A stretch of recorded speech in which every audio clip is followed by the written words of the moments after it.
22 million black victims of Americanism are waking up, and they're gaining a new political consciousness, becoming politically mature.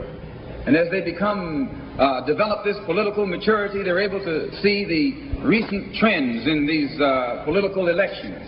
They see that the whites are so evenly divided that every time they vote, the race is so close they have to go back and count the votes all over again. And which means that any block, any minority that has a block of votes that stick together is in a strategic position. Either way you go, that's who gets it. You're in a position to determine who'll go to the White House and who'll stay in the doghouse. You're the one who has that power. You can keep Johnson in Washington, D.C., or you can send him back to his Texas cotton patch.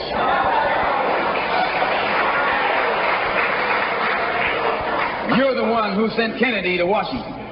You're the one who put the present Democratic administration in Washington, D.C. The whites were evenly divided. It was the fact that you threw 80% of your votes behind the Democrats that put the Democrats in the White House. When you see this, you can see that the Negro vote is the key factor. And despite the fact that you are in a position to be the determining factor, what do you get out of it? The Democrats have been in Washington, D.C. only because of the Negro vote. They've been down there 4 years. And all other legislation they wanted to bring up, they brought it up and gotten it out of the way, and now they bring up you. And now they bring up you. You put them first and they put you last. Because you're a chump.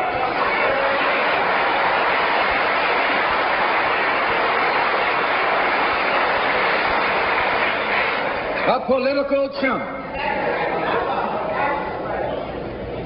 In Washington, D.C., in the House of Representatives, there are 257 who are Democrats.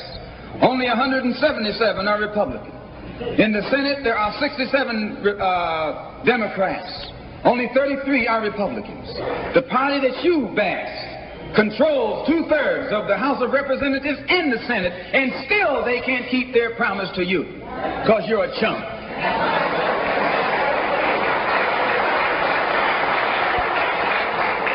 Anytime you throw your weight behind a political party that controls 2/3 of the government, and that party can't keep the promise that it made to you during election time, and you're dumb enough to walk around continuing to identify yourself with that party, you're not only a chump, but you're a traitor to your race.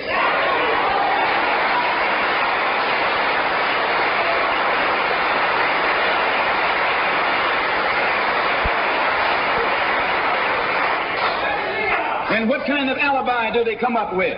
They try and pass the buck to the Dixiecrats. Now, back during the days when you were blind, deaf, and dumb, ignorant, politically immature, naturally you went along with that.